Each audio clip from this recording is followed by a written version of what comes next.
Hi everyone, and welcome to my latest project, which will be to kit bash Tamiya's classic Panzer II Ausf F in 1/35th scale. Why have I chosen this particular kit? Well, 10 years ago, yeah, it's my 10-year anniversary. I started modelling, and this was the very first kit that I chose to have a go at. I joined the military modelling forum back in 2015, and the guys were very helpful, and they gave me a lot of help and information around which particular kit to start on. So I decided to choose the Tamiya Ausf F Panzer II. Now, what I'm going to be doing in my project is to put all of the skills that I've gained over the last 10 years into blitzing this particular kit, doing a lot of scratch building, adding on a plethora of extras so that we can see how I've progressed over the years. Now, this is my very first attempt at modeling. As you can see, we got the rubber tracks there. I was a bit of a sponge back there. I wanted to have a go at everything. So I was doing bases and figures and pigments. And as you can see, horrific attempt at chipping. Pigments wasn't much better either. That's the rusty exhaust at the back there. But what I did do is I learnt an unbelievable amount just on this first build. Like I said, the guys on the forum were a great help, pointed me in the right direction, and also with YouTube as well. I learnt a terrific amount. But even now, in my first build, you can see I was trying to do things a little bit different. I was trying to add things, but the very early days, I knew nothing about aftermarket kits, nothing about metal tracks, photo etch sets, nothing like that at all. So it was a steep learning curve, but I did take to modeling like a duck to water, and I really enjoyed it. But as you can see, those rubber tracks were a nightmare. If I remember rightly, I think I heated up an old screwdriver using a candle and tried to melt the rubber to join the tracks together, and that didn't work. So in the end, I used the stapler, but it was an awful look, and that's why I covered everything in pigments.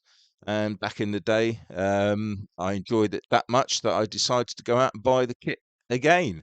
And try and put into action what I'd learned. Now, I'd found out about photo etch by now, so I used the photo etch kit on this one. My chipping, again, horrendous, but a little bit more advanced. I'm trying to do a two-tone chipping scheme here. I was doing a bit better with the rust effects. I was getting the hang of using a airbrush by now, doing decals, etc. And you may well know there's a famous video on YouTube which Vallejo did on this particular kit, and I just watched it and studied it, and this is what the end result was. But again, really did enjoy it, and for every build I did in the early days, I just took something forward to my next build and learned as I went. So, like I say, we're we're going to be using this kit once more for the 10th anniversary. There's going to be lots of additions, lots of photo etch, aftermarket kits. We're going to be doing metal tracks as well. But most importantly, there's going to be a lot of scratch building. And the main project to this is that we're actually going to be scratch building the whole of the interior of the uh, Panzer II, along with using Dragon's Panzer II interior as well.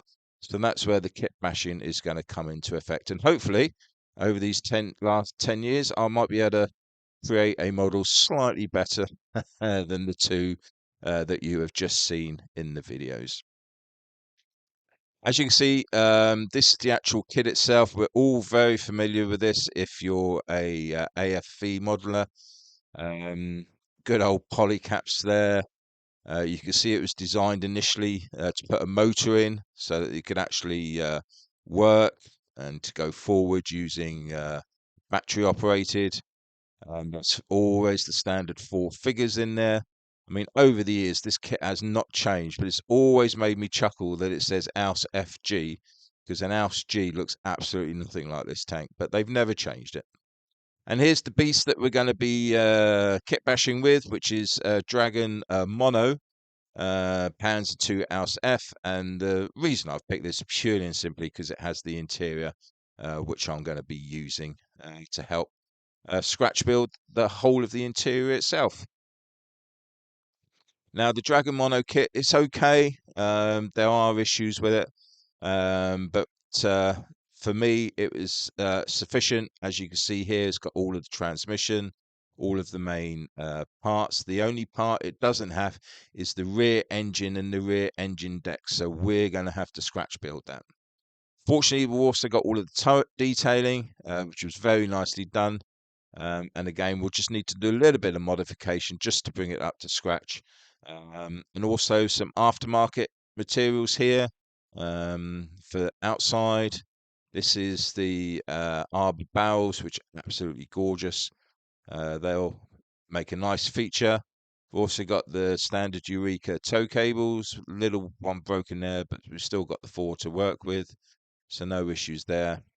We got two sets of photo etch. We got the photo etch fenders, which are for early versions. So that means I'm going to have to modify these for the late version, which I'm not looking forward to. It's going to be a bit of a nightmare, but we'll see how we get on with that.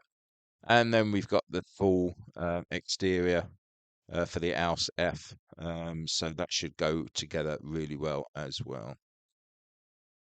And those are both from Voyager.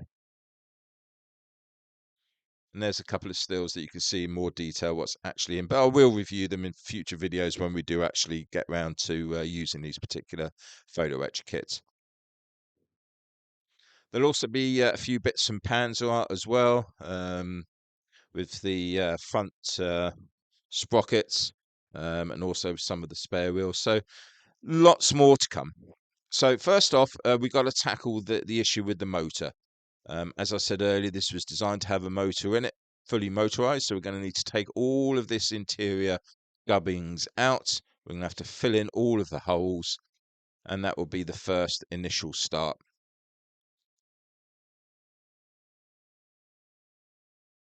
Now, eventually we'll have to sort out the front sprockets. These are completely wrong, but that will be a project for further down the road.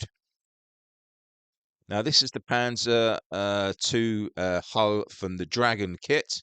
It is exactly the same as the Tamiya kit in every shape or form, except for the fact that it's not as wide, which is going to cause me a few issues, because obviously we want to use the interior kit from the Dragon, which means it ain't going to fit in the Tamiya. But again, that'll be a problem that we'll need to solve further down the line.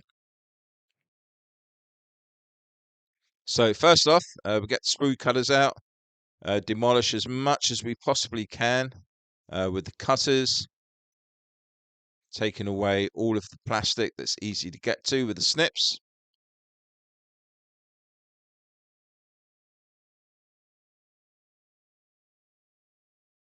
And then what we do, we go in with the Dremel. Now, I did use my soft drill bit first off because I thought that would be able to plow through, but it was quite tough. So I got my disc cutter out, which just absolutely makes mincemeat of anything plastic. So you do have to be very careful that you don't take chunks out of the main body that you don't want to. But if you go slow and steady and carefully, it doesn't take too long for it all to come out. And what we're doing here really is just taking out the main parts so that we can get a bit of a smooth base. Don't have to be too precise because obviously it's all going to be covered in anyway with the internals from the Dragon kit as well as the scratch building parts as well. But it'd be nice to have a flattish base to work with.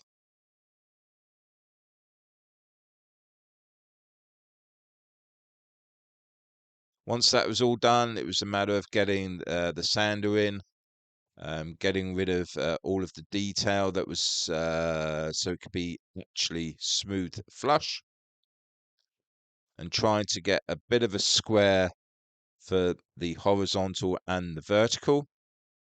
And as you can see, the original sander that I used just absolutely plows through this. It's an ideal drill bit to use.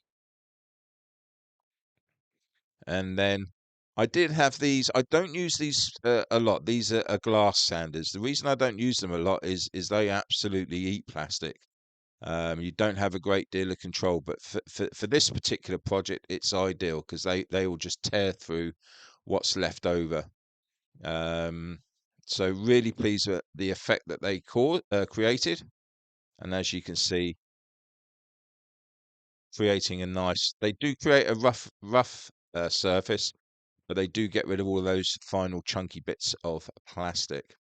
And then it was just a matter of going over with a normal sander and getting as much of it cleaned out as you possibly can.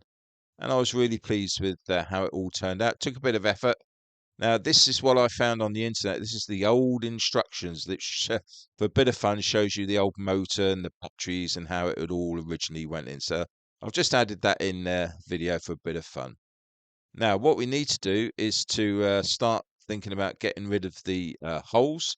So what I'm going to do, I'm going to put a bit of plastic card, the thinnest one you can get, and we're going to put that on the base before we start filling any holes in. And plus that will give me a flat surface then to add on the details later. I always use humble filler, leave that overnight to dry, then sand it out.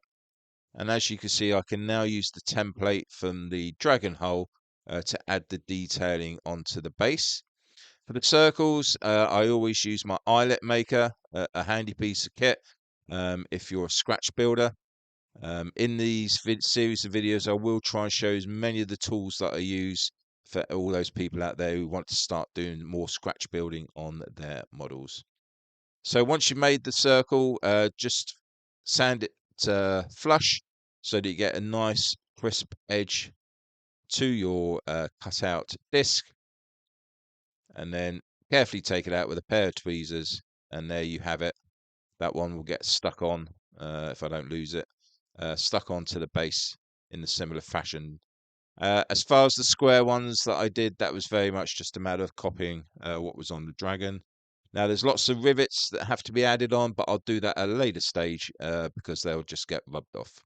Now, I just want to say a massive thank you to Clark Ward. He's got a superb site on the internet with over 800 internal photos of the Ausf F Panzer II at Fort Benning. And all of my scratch building, or the majority of it, will be based on those photos. So many thanks for that. So there we are, guys. Quick introduction, gives you an idea of what's ahead. So just like to say a massive thank you to all of my subscribers, old and new, for your continued support of my work. We've got lots more fun coming up. So in the meantime, guys, happy modelling.